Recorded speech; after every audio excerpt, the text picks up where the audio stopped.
What's he building in there? What's he building in there? We have a right to know.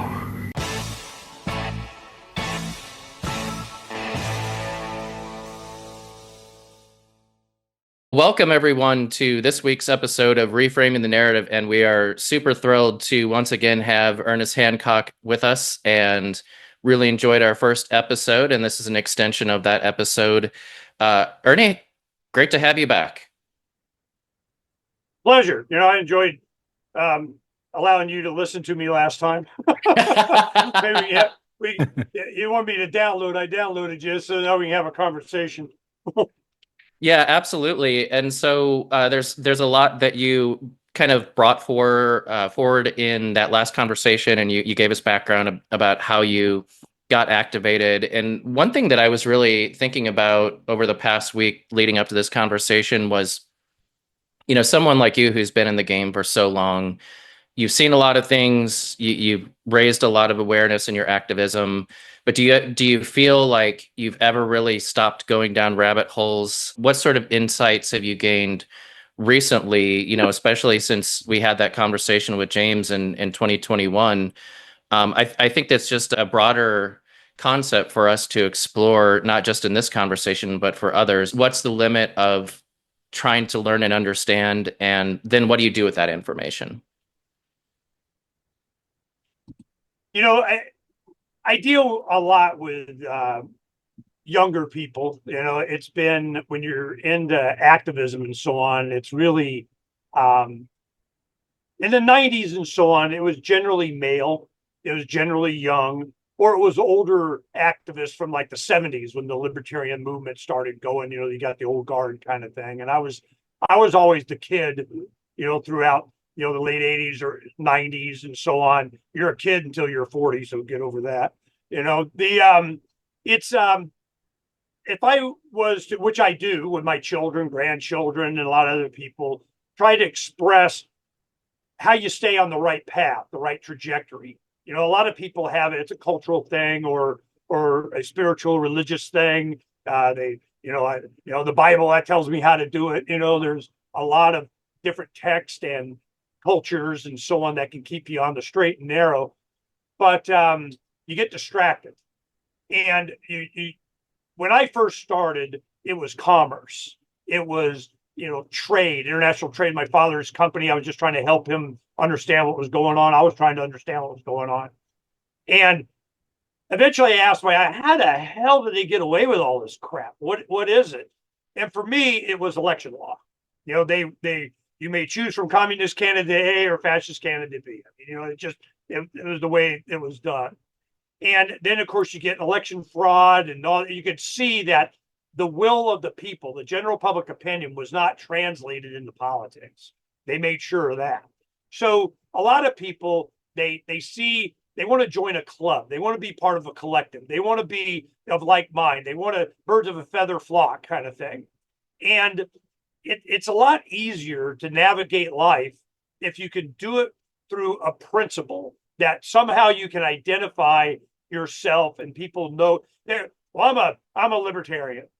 I'm that. Yes, I'm that libertarian. No, I'm an anarchist. I'm a voluntarist. I'm a Ron Pauler.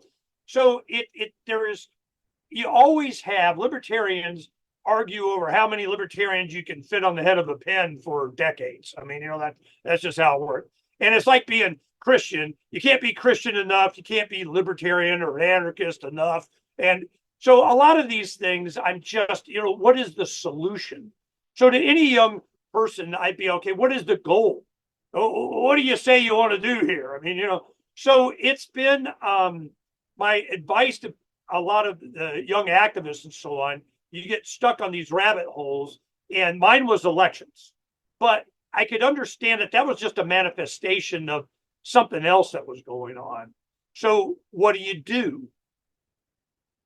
My suggestion and how I raise my 4 children and influence whatever I have on the grandchildren is that you need to invest in yourself and your family, your local community. As far if it's over the horizon, then I care because why, that kind of thing. So decentralization, I knew was going to be a thing. And that's why we did pirateswithoutborders.com. Pirates Without Borders is kind of the philosophy of why I raised my black banner. I mean, this is, what you want my support, my vote, my encouragement, my participation. Well, you got to appeal to me in this way. What's yours is yours, mine's mine. And the only purpose of government was to defend that. And they eventually always turn out to where they're the biggest threat. So I'm encouraging now the culmination of a lot of this awareness of how the world really works is that you need to take care of you, your family, be an add to whatever community, be a good neighbor, be a decent person, and kind of cut out of your life all of the negativity and get rid of the, a lot of the people that you associate with over your life. And, I want to retire with them in my life. I want them influencing my family. I want them around my dog or kids or whatever. And it's, I think we should be more selective and discerning of who we allow into our life and how we build our own personal space, our own personal retirement, wealth, associations, and the stress level just goes way down. It's almost like when especially the Levolution, when you had so many people of like mind or semi-like mind, and they felt in libertarian circles, there's always the freedom to be you and do whatever, but they wanted acceptance. That's a big thing with humans. They want acceptance or even endorsement, advocacy for whatever person they are, where for me, I don't care. What gender you select, what nationality, what religion. I just don't want you, to be one of they, them, those that won't leave me alone. That's all I really care. And add to my life or not. So young activists, they feel something's wrong. And it's always something that triggers them into action. Well, that's something that I go, freedom's the answer. What's the question? Whatever it is that you want, if it needs my money or my endorsement or my affiliation or my whatever, why? What do I, just so I can be your friend? What makes you think I want you as a friend? I don't care. So this is what I've seen. It's easy to divide and conquer. I'll preface it this way so you understand. I learned this and it really just hit home. A Politico that's a good friend and a hardcore libertarian, but kind of behind the scenes in the GOP kind of deal. And it was the idea that you have a power that is the most powerful thing on this planet is general public opinion. And what if that opinion was leave me aloneism, freedom, proper rule of government, do your job and that kind of thing. But can you have a collective that does that? You go to the Wild West, that really wasn't that wild. And what they want is, we need the cowboys under control and disarm them at the city limits. And they come in the bar and do the women and go drinking and whatever. And then stuff happens. They go, we gotta come together and hire a sheriff. We gotta have somebody to do this for us to keep the streets safe for the women. And, and once you start down that road, well, how do you pay for it? We collectively, we're going to do it. And then the sheriff belongs to whoever paid him. And so it's just this need for security, protection, stability, that kind of thing. But we always are delegating our authority to some collective. Stop doing that. Start taking decentralized mindset to where you source your own food, your own water, you educate your own kids, you build your own dwellings, you become part of your community, you communicate and with those that you want to. And this is where the direction that we're going. And a lot of times when you have people that, hey, I give you a perfect example. You go to Porcupine Freedom Festival. I remember the early years. The first one I went to was probably 2008. I've been to like 13, 14 of them. It's a lot. But I remember a lot of the young guys like, dude, You got to go to Portland, dude, from around the world, dude. We're going to Portland. You can walk around the park and light up a doob and walk, dude. We're all, being free and carrying ARs on our back. And dude, we got, then it was, a few years go by and these people start having children. And they're going, hey, man, go do your naked zombie dancing over there, and, shooting up over here. Come on. That's not. So people mature, they change, they start to, and you start to see that festivals like that, freedom-oriented stuff, become much more family-friendly. And it was by osmosis, is by just an evolution of the movement. A lot of these guys that, many people that were not teenagers or now in their 30s kind of thing, I've been around a while, that you can see the maturity either develop or not. And who do you want to associate with? It's those that are on the same page. Well, there's efforts to stop that. And it's intentional. And this is what was relayed to me. When the Levolution really kicked off and I was traveling the country, going to these meetups and all over the country. And I would come in, the creator of the Levolution logo, and Ernest Hancock did, clap, clap, clap, come, say your thing. So I get up there, be 100 people, and I'll go, raise my hand, say, all right, who are the sign makers? I just want to know who the sign makers are. And then you have a group of 10, young people, average age of nothing. And they would be over in the corner and they go, well, I thought that's why we were here. We're not making signs. I thought we're joining the Levolution, man. Let's get it. Don't worry about it. I get to you guys. Don't you go away. We'll hook you up and we're here. We're going to be making some signs. I got templates. I got material. We know we're going to do it up.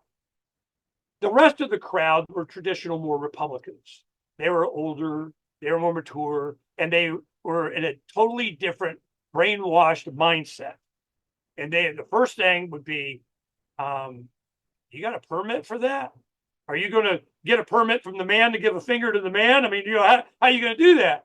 And I'm like, that's not what this is about. And fortunately, the Levolution, there was no violence, there was no graffiti, there was no damaged property. There was just a bunch of signs that the man had to take down, and then we put them back up.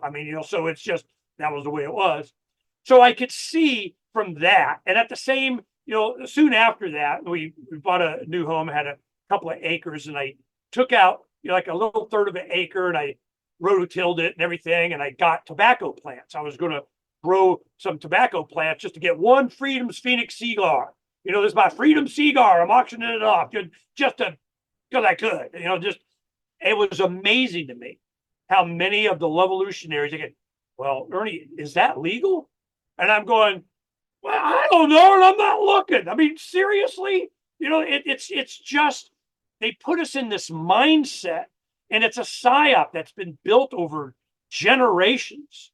And for me, that's why my show is Declare Your Independence with Ernest Hancock, because the Declaration really had a big impact on me and a lot of Thomas Jefferson's writings and so on. And it was just very clear that the only reason you have a government is the protection of individual rights. If it doesn't do that, a lot of times they're the ones violating them. And it was so obvious to me what was the real goal.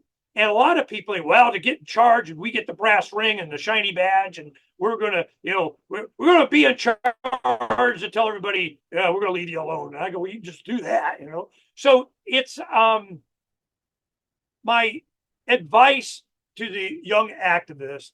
The main thing, the first thing is pace yourself, because they get so excited. They get so invested. They said, I saw it with the Levolution. People put their lives on hold for a year and a half. This is their investment. This is their lifetime. I did my part kind of thing. And you could tell they were going to burn out. You can tell that there was going to be this time and then they go. And it's fine that through osmosis, they kind of penetrate society and, have their say and influence on their friends and neighbors and family. And same thing with COVID and lockdowns. It was just the same percentage of majority of, you got to trust the science and don't kill grandma and all this kind of. Well, a lot of us were like, this isn't going to work out. We just have to wait. Wait for what? For people to start dying. That's what. And then you'll know. So this is kind of been where we're at. And when you talk about principles versus practicality. I get into that argument a lot, and they're like, well, that's not practical. Okay. And principles are the most practical. This is how you have great countries, great people, a middle class, the most big giant piggy bank everybody wants access to. So but that also makes you a target. So then I'd have people that we were able to create this movement that was already there, just waiting to, get sparked.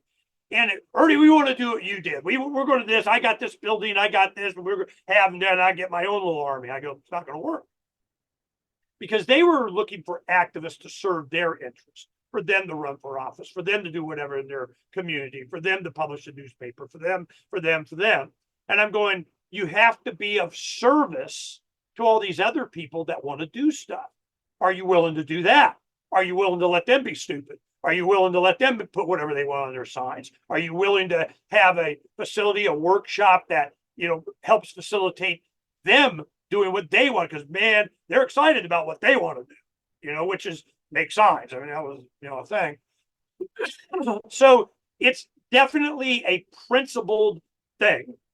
You have to know what your goal is, what you're not willing to do to attain it, because those won't leave us alone, T3, they are willing, because they're sociopaths and have no guilt or shame, or they don't care. They'll do any and everything to get whatever it is that they want. And you have to be able to have a stick with itness and be an inspiration and example to combat that. And politics attracts the worst, because they are willing to do whatever it takes. They will sit there and look you straight in the face and lie to you, and blow up weddings, little baby body parts all over the place, and they don't care. It's just little puffs of smoke they see underneath the fighter jet. I mean, they don't care. So that's what we're dealing with. So you have to have empathetic, compassionate, loving.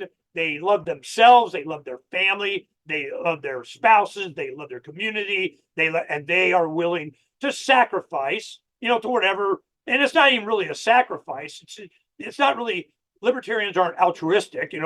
I feel better when I'm sacrificing. It's more seen as an investment.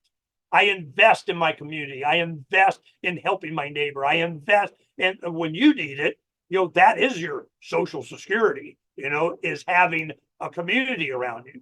The problem is that I've seen over the years the tendency, because, a lot of us are just povertarians. I mean, we don't have a lot of resources because you're not part of the system, or anytime you advocate for freedom, you're not, welcome in the crowd of we make you a bunch of money. And you have a value in these relationships. And what they want to do is bring them together. We need an intentional community. If we all came together and built the community building of the common kitchen, bathroom, of the whatever, but then you right down into the collective problem of who's going to fix the tractor when it breaks. I mean, how much you got? I mean, so I'm all about unintentional communities. I got my property, my border, my land is mine, not yours, mine. That might be yours, don't care, but this is mine.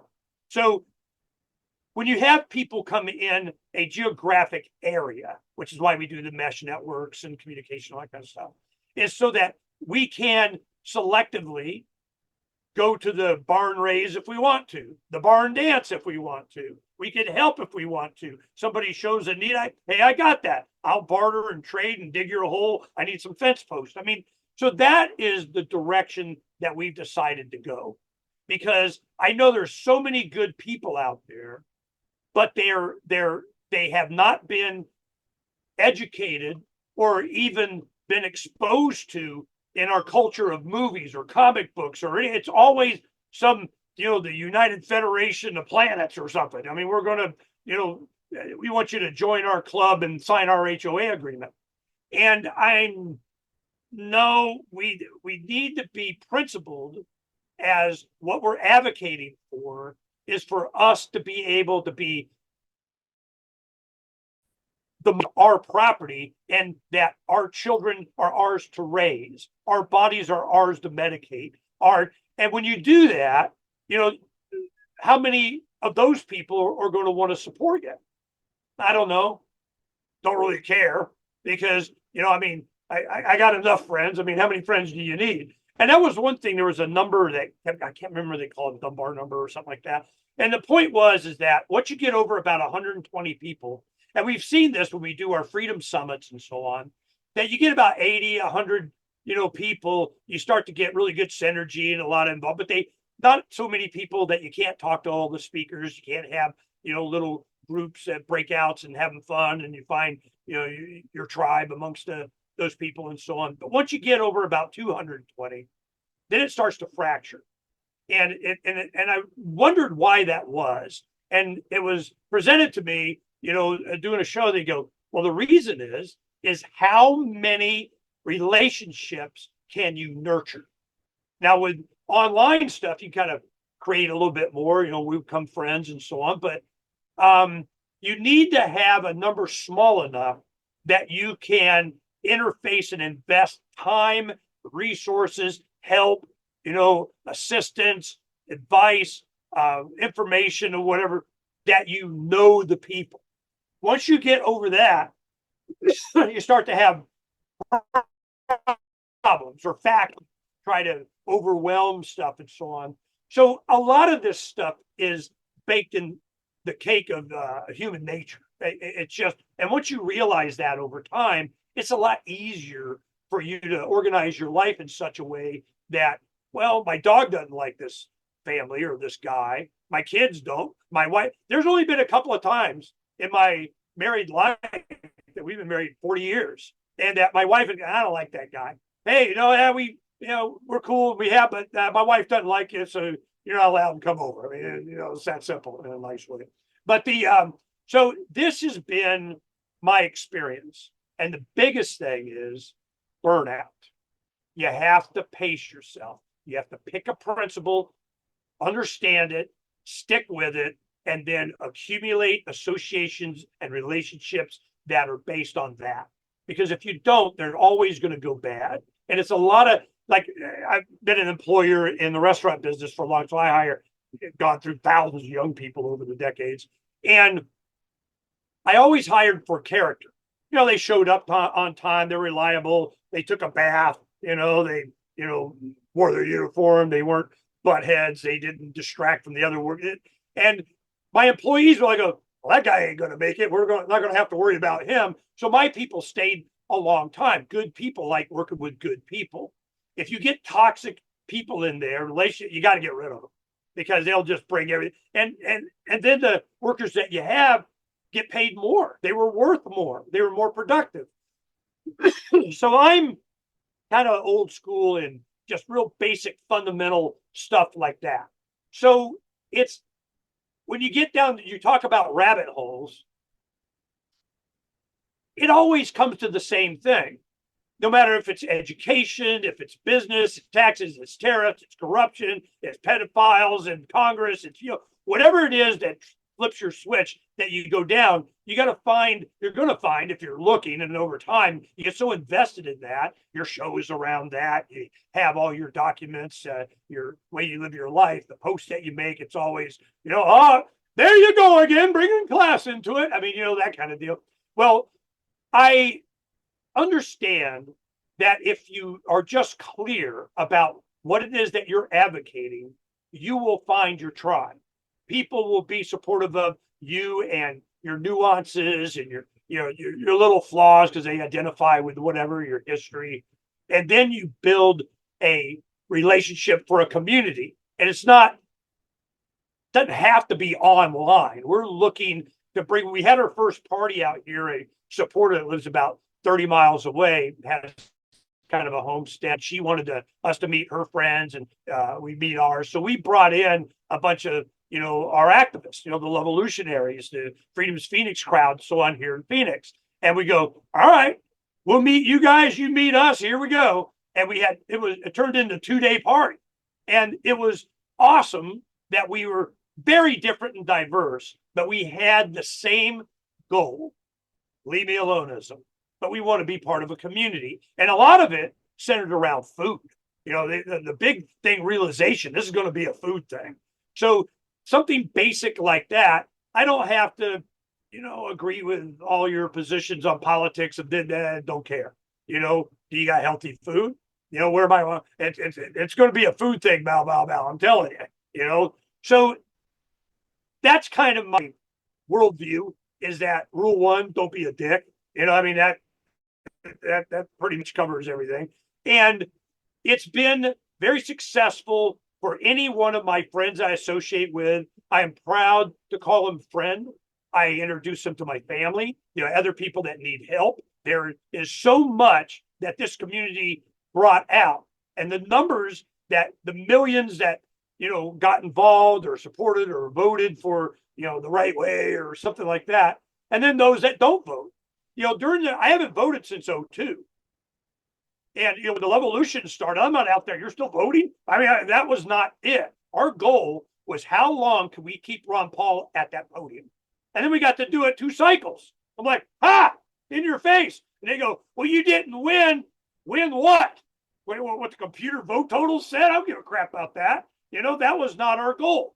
The goal was creating a shift, a paradigm shift, a zeitgeist, a general public opinion. This sucks and this might be better. You do that, have real change, is movements. And fortunately in America, we have a lot more. As much as we can see what they're doing, we still have a lot more freedom than most. And if we don't take advantage of it now, I remember Ron Paul was saying, he goes, if we don't take advantage of this opportunity to define and be an example for our heritage, these words and these phrases, we're going to lose the meaning to where you're not going to be able to capture it again. People aren't going to have the vocabulary, what you're talking about, a la 1984. So, it's like Brave New World, Fahrenheit 451, 1984 Venn diagram that we're in the middle of. So that is whatever suggestion, having been there, it's not until the last few years that, my beard turns white and I'm the older guy, whatever, that I even feel like that old guard guy, when you guys start coming out. And there's so many quality shows, so many quality people, that we were kind of placeholders in the early days doing this because there wasn't anybody else. But other people, but we're activists. We're busy. I'm building. I'm doing. I can't focus on, well, what's the metrics on the show? That was never the goal. The goal is to penetrate through inspiration by example of what can be done, that you can do it. If a 64-year-old guy out in 1880 built his own house, and you're 25 and you're telling me, oh, I'm late tired, I'll slap you. So this is, it's so easy to accomplish if it's your goal, which is what? To be left alone, freedom, to advocate for it, to associate people like that. And then, I'll end with this. I remember it was a Libertarian National Convention, matter of fact, and there was a local speaker. I don't know if I told you guys this last time, but it had a big impact on me, that he was an NFL player doing the weather on channel, whatever, it doesn't matter.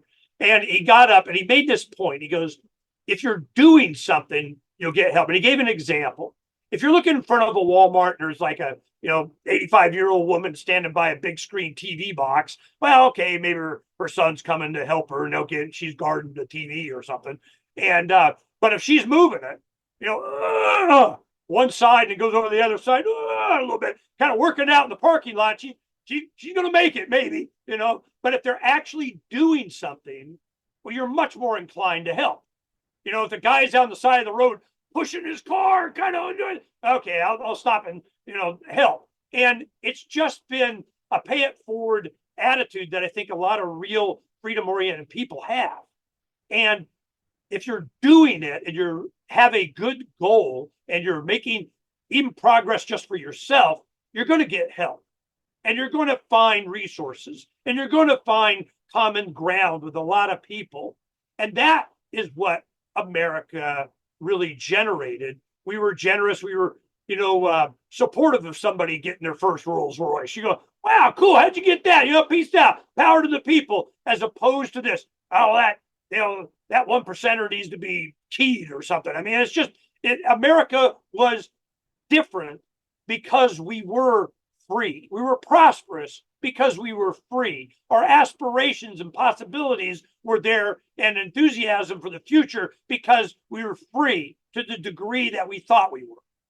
And as time has gone on, a lot of us that have been paying attention for decades could see where this is going based on principle. You go, well, this is going to, the principle is they don't care. The principle is they think they can take through the principle, like the Laffer curve.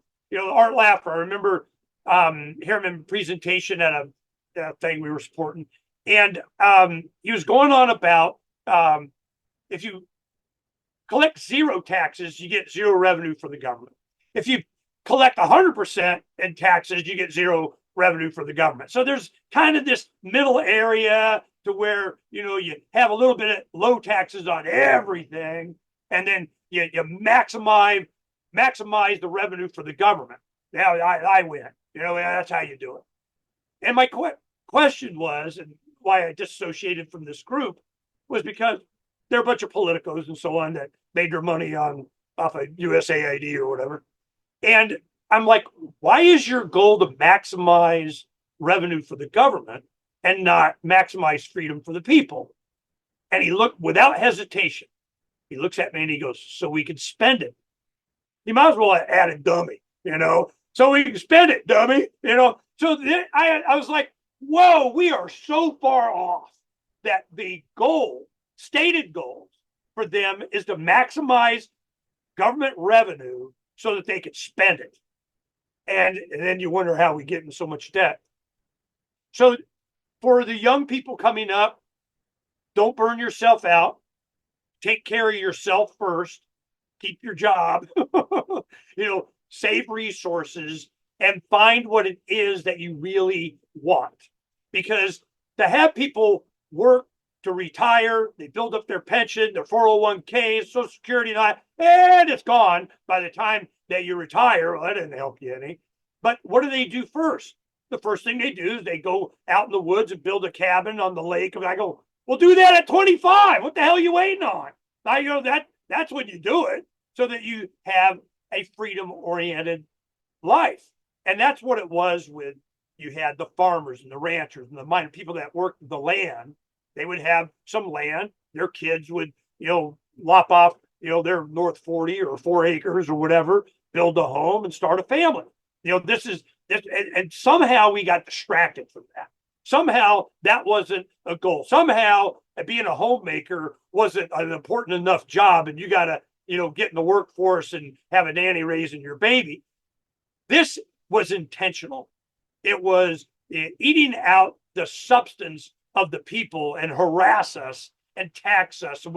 So if we just break away from that, make that our goal, support each other, and it's happening. This Occupy the Land homesteading thing, tiny house, whatever the hell is going on, is there for a reason. And it's because we are starting to realize that that's what sustains humanity. And I knew that we were going to be going that direction unless they were able to physically change us. You don't have enough fluoride. You don't have enough chemtrail. You don't have enough, micro whatever the hell in your food and the atmosphere, the water, the soil. We're going to make you where you're more docile. You're more controllable. You're more whatever. So that's why I do what I do. And I'm trying to be an inspiration for generation next, of which I count my kids and grandkids, to not have to fight this battle. That I'm willing to fight. Grandpa's willing to fight it for them, because that was the whole point anyway. So there's going to be, interfacing with the man and, with, the marauders and the, whatever. And you got to be prepared for that, and why it's important to have a community to have your side. So this is kind of my mindset and why I've evolved to this. But had I, like you always say, if I knew then what I know now, I wouldn't have wasted my time with all this other crap. We're going to try and fix government. You're not going to fix government, So that is kind of my mindset and my motivation.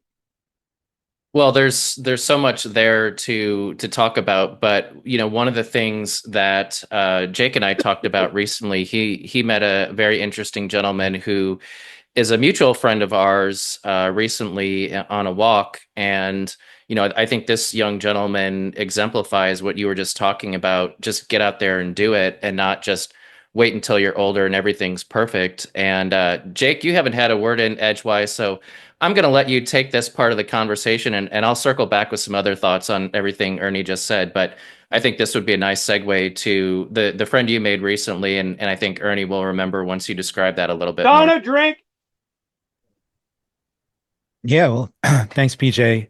I was out walking just last week, early last week, and met this guy who had a converted school bus and signs just in the windows that said taxation is theft. Nobody owns you, that kind of thing. And I happened to just be lingering around there, and he came out and we had a conversation, and he said he met you at, his name's Chris, and it's the in our caravan, something like that, that he's based in Arkansas, Yeah, I think I met him at in a Oklahoma. Midfest. Midfest, yeah, I think that I was know it. right, Yeah. right. So anyway, it's really just another example of not waiting for your life to change or other people to give you permission to change. He just said, "I'm not digging this. Having to work for a living that I've been told I'm supposed to strive for, and then somebody reaching into my pocket and taking 60 to 70% out of that just keeps me on that wheel, on that whole hamster wheel, and I want out." And so he's trying to build those relationships that you talk about and not really care. I think what one thing that you underscored that's really been something that's hit home with me over the years is it's important to care about something, like you said, principles, but not really what other people think. If you're on the right path and you have good principles and you're making relationships with good people and having wholesome ideals and working towards those, that whole need for validation really it's overrated, right? So I really love what you said, starting with don't be a dick. And then also, I think what those of us that we're all over 40 here, once you get to a certain age, you stop caring about what other people think. But there's a proviso that, you're not going over the line. You're not doing things that are harming other people and you're not caring about it. You're caring about the principles that you hold really high. So I find that Chris exemplified that as well. Somebody that has a really high moral grounding, and everybody that I've met that really puts freedom and respect for others above all, they're so articulate in that because it's so well rooted in them. So I just wanted to make those few comments, and then don't really want to dwell on like what all the pitfalls that are out there for us, that kind of thing. But what, given the world that we see for Agenda 2030, electronic prisons, 15-minute cities, and all that kind of rigmarole, what kind of steps can people take to move just outside of that and build something beyond what they have in store for us? A really good close friend of mine that is Michelangelo. I mean, he's a super geek coder that has a bunch of, oil and grease under his fingernails for rebuilding his bulldozer. I mean, he's one of those guys. And he changed his life totally, over the past 15 years or so we've known each other, because he was at his first freedom event, and a guy was speaking, and he talked about the hologram. And he goes, government's like this hologram. They put up this big poster, in front of you, this image of what you have to do, you can't do, and they got, Uncle Sam with a shotgun leveled at you and all that kind of stuff. And the point he was making is that if you just, face it, walk through it, ignore it, all of a sudden you realize it was a hologram. You get on the other side and you look back, you don't even see it, And then I always called it the woo-ah car, And you're driving down the highway in the desert, big, long, straight, high. You're alone. There's a lot of places here in Arizona. You're the only car for you can see, kind of thing. And you're going down the road, and all of a sudden you hear Ooh-wah, ooh-wah, ooh-wah, here comes the man, behind you.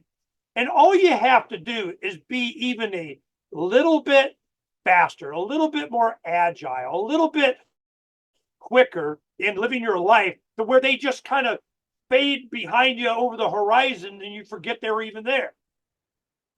It's really, it just doesn't matter. A lot of this that we're so fearful, if we're fearful of it. And that's why they make a big deal in the media about what they do to this crypto guy and who they arrest here. And this guy said that, deplatform for whatever, and veterans that, critical of, and they come take their guns and put them in mental asylum. I mean, this is all intentional. It is they building up that 3D hologram for control. They want to make you afraid. That's why the beginning of my show, it's Morpheus in the cave going, I remember that which matters most. We're still here. And that no fear thing is really, and it's a decision. And for me, it's been, I know what's out there. I know what we're up against. I've had my January 6th prosecutor FBI subpoena drilling, send me to Washington kind of crap, and I'm like, nah, I don't care. Let's do it. Fifth Amendment. Well, you can't, because I go, yeah, well, you have to explain it to me. You got an attorney? Nah, I can do it myself. But we give you an attorney. We give you a really cool attorney. I go, nah, I'm good. Then they, crap, I hate these libertarians. You can go home. So it's just a hologram. And everybody was so worried for me and being someone, and that is one thing that I want to mention this. I'm Christian, a person of faith. And I came at it, from late teenager when I just, everybody bugging you out. What the hell? I moved out and I just took the time to read the Bible straight through.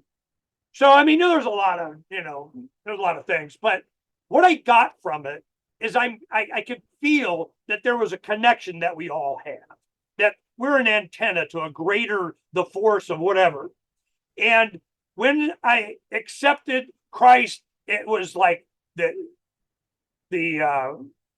Indiana Jones, The Last Crusade. He chose the right God. You chose wisely, that kind of thing.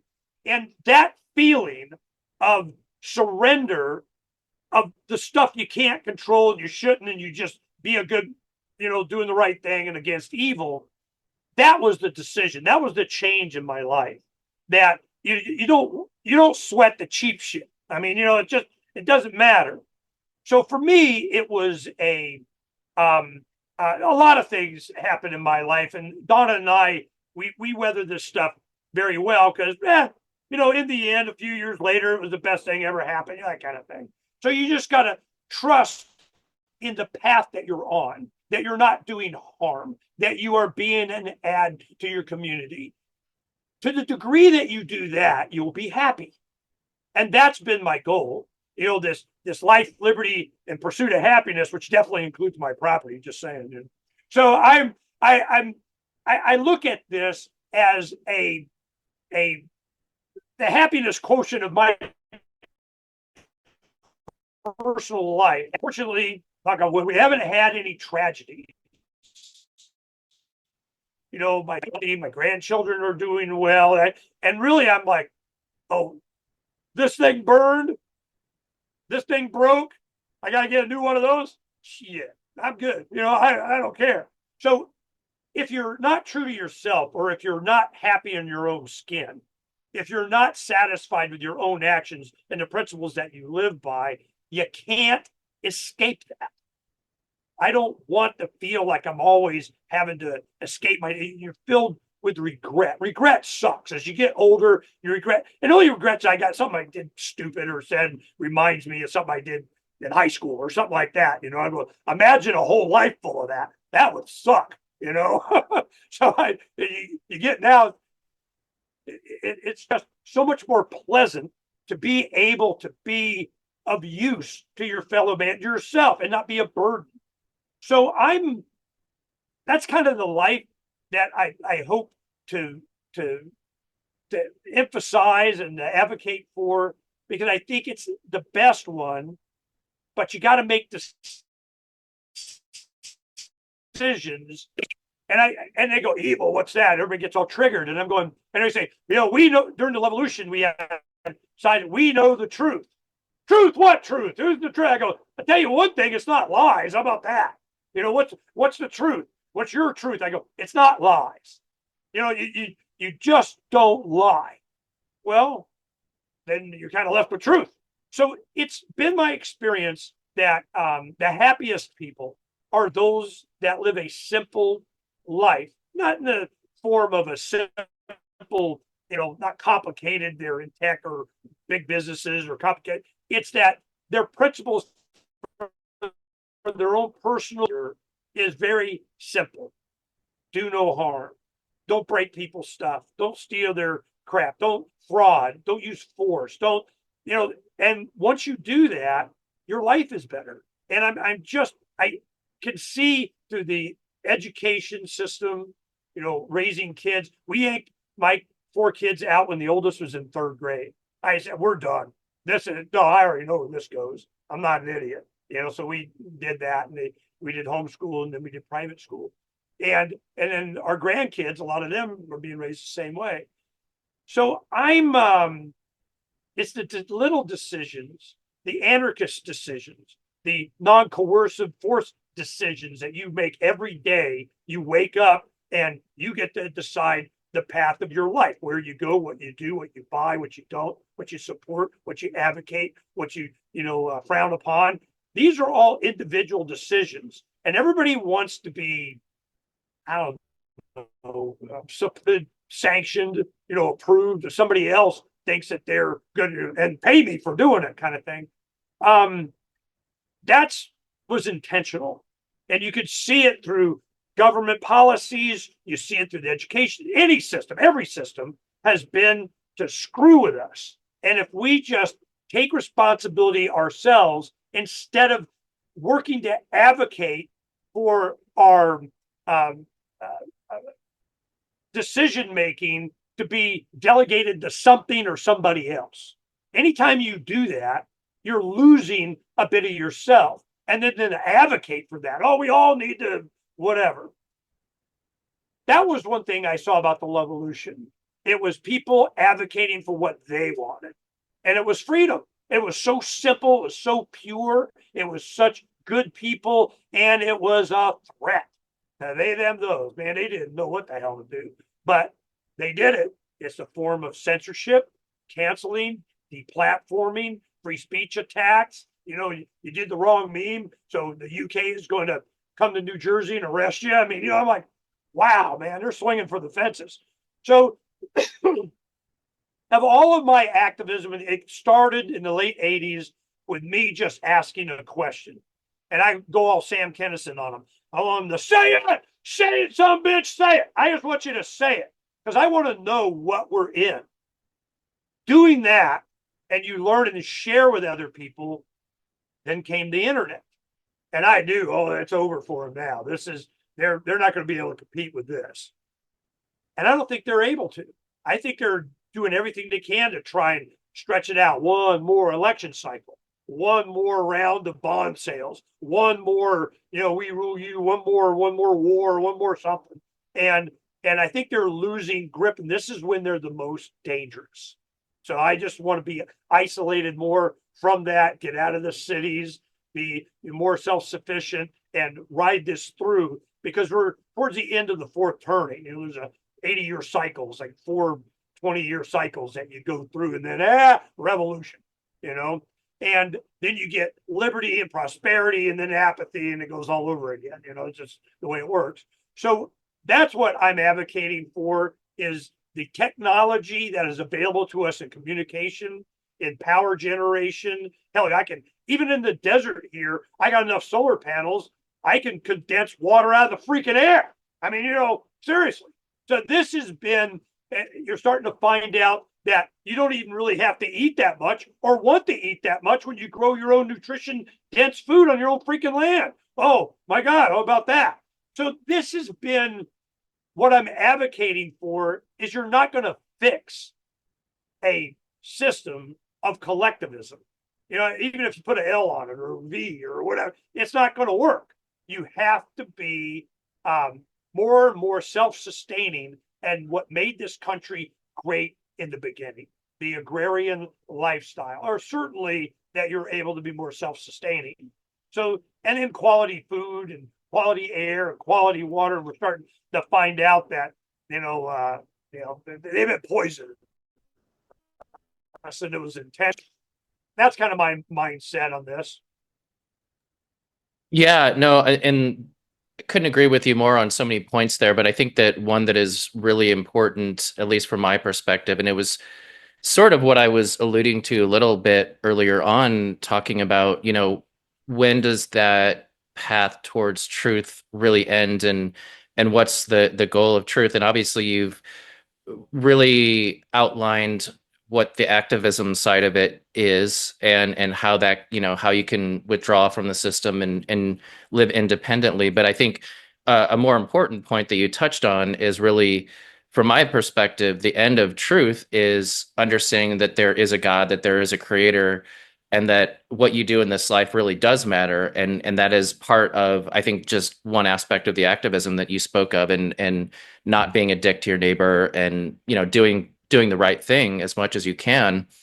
But it's interesting, Ernie, because I remember when we had that chat with James in 21, I thought I had already reached James kind of the end Corbett. of. Yeah, this is one thing. When you let the audience know this, when I was in Oklahoma, I was at I don't know, I was in Texas at a function, the Greater Reset or Exit Build or something, with John Bush and Derek Prose. I think, I was at that, and then I went to Midfest in Oklahoma, and on the way, Texas-Oklahoma border, there was a RV park that we were at or something, and we had met you, and we didn't have time to really talk. I had to go do, or was doing every other week, James Corbett and I do a show, and you're a big James Corbett fan, and I go, well, come on the show then, man. He'd love talking to, people that love him, so we'll do that. So I went, when you called and you tried to remind me, you were talking about in Texas, and I was thinking, that was Oklahoma. When I went and looked at it, I go, yeah, I remember that guy. Okay, we can have some fun. So that's what you were talking about. It was a show that we did with James Corbett, and he appreciated it too.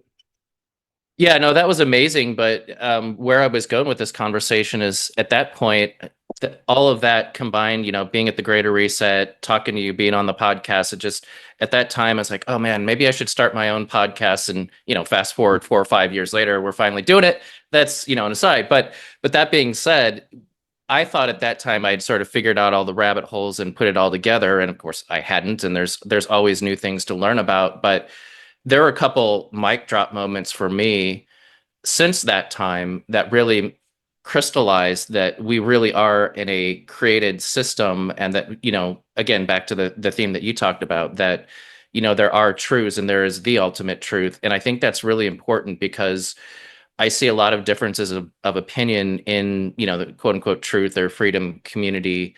And I'm not advocating for any sort of division, but I do see a lot of, well, I want to be God. I want to be that all important person. I can be the divine creation in myself. And I'm like, nah, you went down the wrong path there. And I think that's hard for a lot of people. They get pulled a certain direction, and then they start to believe some of that. And ultimately, I feel like that leads you back into the system, even though you think you've withdrawn from the system. And, for me, we could make this podcast 2 hours longer with me talking about all the insights, or some of those that you ran across that got you to where you are. But I think it's a really important point that you have to, whatever that path is to truth, you have to ultimately realize that there is good and evil. There is, we are surrounded by a spiritual world as well, and that what you do on this life really matters, and someone's watching, so act accordingly. The force is watching. I mean, whatever it's you can call it whatever you want. And I feel the presence of a divine presence. That's what really drove me to do the research. I just wanted to understand it more. And what I want to encourage people to think about this is the reason the libertarian movement in particular, but liberty in general, there's a lot of gay, there's a lot of alternative thoughts, a lot of recreational drug use. There's a lot of. And people start to identify liberty-oriented groups and libertarians with that. What I found is that when I first came across libertarians in the early 90s, and I kept asking them questions, I spoke at a libertarian convention, for stuff that I was doing back then on elections and stuff. And I could see, I'm like, when the principles of non-aggression and the libertarian principles of the proper rule of government and the decentralization of whatever of authority, I go, where the hell have you guys been? It'd been they were hidden, they were ostracized or put off to the side. They weren't on lamestream media, the media so last century. I was interested how it was that this philosophy was not more well known. When you started working with it, I go, I found my tribe, because I refused to join any of these different groups, and patriot this and conservative that, party whatever, until I came across the libertarians. And fortunately, I came across some good libertarians, and started to participate. But it was a misunderstanding by a lot of people that they were devoid of Christian. There were a lot of libertarian Christians that we went into. There were a lot of it. They were libertarian because they were Christian, because it espoused their values, because it was in line with it. That was a really an awakening for a lot of us. And as time went on, for the people that were the fringe culturally and their whatever the hell they were doing, because they thought that they had a safe place. Well, yeah, because Christian libertarians don't give a crap what you do with your pursuit of freedom or happiness. Peace. You go do it. As long as you're not bothering me, I don't care. But we do have some fundamental. So then it got down to where finally the invasion by LGBTQ, whatever, coming in, and they go, well, we should make them bake the cake. And I'm like, wow, well, you're not, well, I can't be a libertarian. Well, file con deals, man, because I don't care. We're not going to make them bake the cake. So it was that kind of realization that I started to realize that we had when I was county chairman of the party here in Maricopa County in Arizona, Phoenix area. We had a bunch of bumper stickers, and one of them that I wanted was Jesus is small L libertarian. Jesus is libertarian, because at the time they were trying to say we're a Christian nation and we're going to this and we're going to purge that, and they were going out, go whoa. As a Christian, I'm like, I don't. Christ is going to be Republican. I mean, it's like, the hell are you doing? So it was for me. I'm going, he's libertarian, which meant what? I don't know. Peace be upon thee. Do what you want. Free will, and I'm the light. But I'm not going to use Caesar's legions to put a spear in you and make you do it. So it was witness, parable, testimony, voluntary persuasion, and that was very powerful to me. So I always operate on the idea of inspiration, that I would do it. Everybody, I'm going to do this on me, and let's go. We do, we'll have a party and do this, do that, and we're doers. And it's like occupying the land, us building out here and so on. There's always, you're doing it wrong. Yeah, but I'm doing it, So it's that is what I have a video that I have to finish today that is going to be for the nonconformist series of Anarchapulco. It's called Hacking Freedom, that will air a bunch of speakers and so on. I'll air at the end of the month, and I'll be finishing the video today and putting it up. And the first part is why. Why? I'll show you how, and everybody wants to see the tractor doing the build and whatever. Yeah, whatever. But there's 15 minutes of why. Why are we doing this? And then you entertain them with how, and kind of inspire that you can do it. So I see general public opinion and inspiration from motivated, capable, communicative people that are actually doing it. That really makes the difference. Somebody didn't go to the back of the bus or said, what the hell? I got my own bus, flying bus, spaceship bus. It's just, that's one thing I keep, where's my flying car? I was promised a flying car. Gosh darn it, where's my car? So and that's coming. Which is why, and I have a 1,000-foot runway I cut out here because damn it, but I don't need a runway anyway. So it's just positive waves, and there's so many negative ways we focus on a lot of the stuff, and that really a lot of my criticism of a lot of the different hosts that I associate with, and book writers and authors. They're very, especially when they're younger, they get all they're talented writers, and they'll tell you exactly, and the receipts of how bad these guys are. Once I realized that freedom was the answer to whatever question, I would go to these learned libertarians, and I'm going, well, what about this? And what about? I go, okay, I get it. Freedom's the answer. What's the question? And then I could understand. I go, all right, freedom good, government bad. Just the whole concept of it, of delegating authority to someone else to run your life. And then they would do something stupid. I go, freedom good, government bad. And then it got up to 3 bad. Freedom good, government bad. When I started doing radio, they do so stupid crap. And I'm going, freedom good, government bad. It gets to 5, 6, 9. I got to start over. I got to go AA or something. It's like, crap. It's so bad. But that's not what we should be focused on. Freedom good. And I'm just now starting to really making that shift, is that we just advocate how much happier, our pursuit of happiness, the freedom to do that, to be left alone. When you start, and how does that manifest? It manifests in, unprincipled, whatever the hell he's going to do, Trump going to the Libertarian National Convention. It manifests going to a Bitcoin conference. It manifests, we're not going to tax tips. It manifests, we're going to do away with the income tax and do something else. It manifests, why? Because it's general public opinion. And who did that? The freedom community.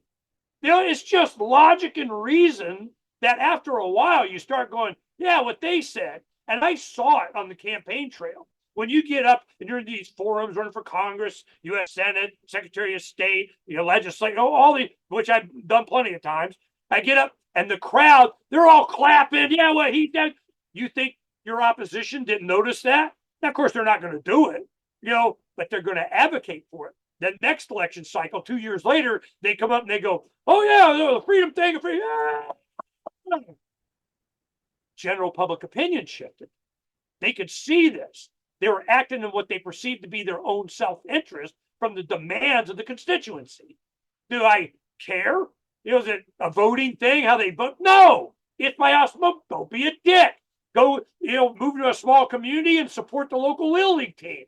Go to the meetings, help your neighbors. I mean, come on. Well, we got to vote for a program and pay somebody $200,000 a year to manage this thing that one person could do anyway. So that is what I see is coming, because it's inevitable. And I give a shout out to one thing. When Brand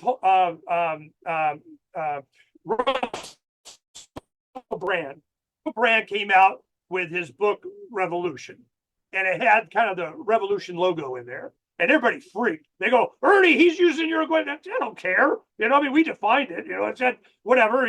He's on a decentralized mission of I don't care. So when he started doing his own show, and he kept using decentralization. Now he decentralized down to communist collective of what, I don't care, whatever. That's not the point. It was decentralization as a concept. That power gets lower and lower and down to the individual. You can take that freedom and that freedom of association, that freedom of your pursuit, and do whatever. You be all communist all you want, as long as I don't got to pay for it, as long as I'm not mandated to do it, as long as I'm not prevented from doing what I want. That's what freedom is. Peace. Go be socialist. I don't care. So started to permeate.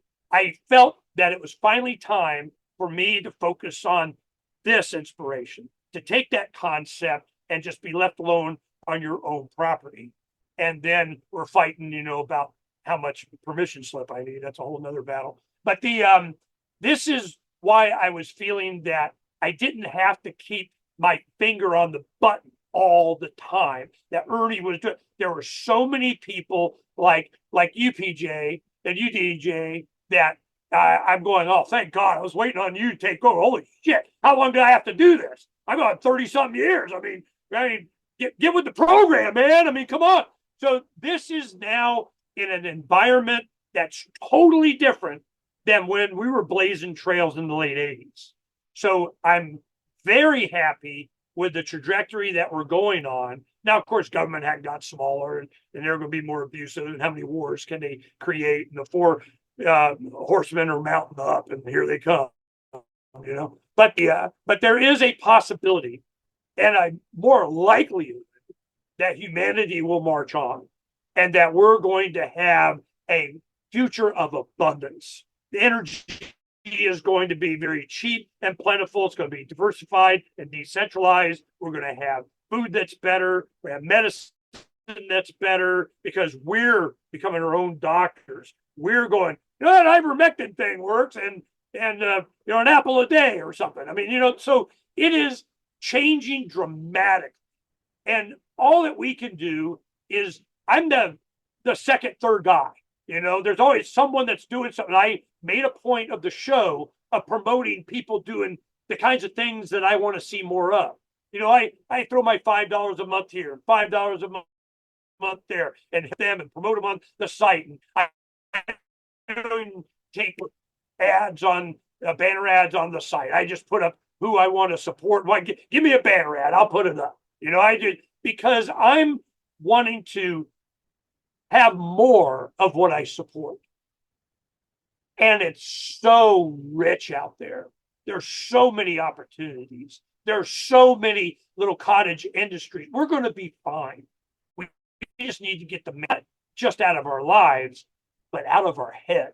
This idea we're delegating authority to someone else has to stop for us to have the prosperity that's just sitting there waiting on us. You just have to flood a country's public square with enough raw sewage. You just have to raise enough questions, spread enough dirt, plant enough conspiracy theorizing that citizens no longer know what to believe.